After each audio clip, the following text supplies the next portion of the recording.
நாம் தீபத்தை வழிபடுறோம் இல்லையா, தீபாவளி அன்னைக்கு. அது நம்முடைய வாழ்க்கையில் வெற்றி அப்படிங்கிற வெளிச்சத்தை தருது. இது மாதிரியான வார்த்தைகளை நம்ம ஹிந்திலையும் கற்றுக்கலாம். ரொம்பவே இன்ட்ரெஸ்டிங்காக இருக்கும் அண்ட் ப்ரைடாகவும் இருக்கும். दीप पूजा का महत्व बताने वाली दीपावली की एक आराधना हमारे जीवन में विजय का प्रकाश प्रदान करती है. दीप पूजा का महत्व, दीप पूजையின் மகத்துவம் बताने वाली சொல்கிறது.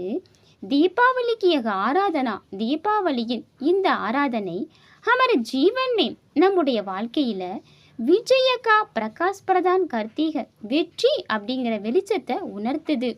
விஜயகா, விஜயகானா வெற்றி, பிரகாஷ்னா வெளிச்சத்தை, பிரதான் கர்த்திகே உணர்த்துகிறது. दीप पूजा का महत्व बताने वाली दीपावली की एक आराधना हमारे जीवन में विजय का प्रकाश प्रदान करती है. பிடிச்சிருந்தா நம்ம சேனலுக்கும் சப்ஸ்கிரைப் பண்ணுங்கள். தன்யவாத் ஃப்ரெண்ட்ஸ்.